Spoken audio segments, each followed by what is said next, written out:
अर्ध्या तासामध्ये कुरकुरीत मेदूवडा कसा बनवायचा, तर त्यासाठी एका पातेल्यामध्ये 1 वाटी सालं नसलेली उडदाची डाळ, पाव वाटी मुगाची डाळ, 1 चमचा मेथी दाणे आणि 2 चमचे आपल्याला इथे तांदूळ घालायचे आहे।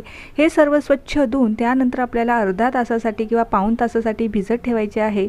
अर्धा ते पाऊण तास झाल्यानंतर डाळ स्वच्छ पुन्हा एकदा धुवून घ्यायची। त्यानंतर मिक्सरच्या भांड्यामध्ये आपल्याला ही वाटून घ्यायची आहे। त्यातच आवडीनुसार हिरवी मिरची, लसूण, जिरं टाकून याची पातळसर अशी पेस्ट तयार करून घ्यायची आहे। जास्त पाणी टाकून वाटायचं नाही, तर कमीत कमी पाण्यामध्ये ही पेस्ट आपल्याला करून घ्यायची आहे। त्यानंतर सर्व डाळ वाटून झाल्यानंतर 1 मिनिट फेटून घ्यायची। त्याचबरोबर ओल्या नारळाचे काप, कढीपत्त्याचे पाने, चवीनुसार मीठ आणि वडे छान फुलण्यासाठी यामध्ये आपण पाव चमचा खाण्याचा सोडा घालणार आहोत।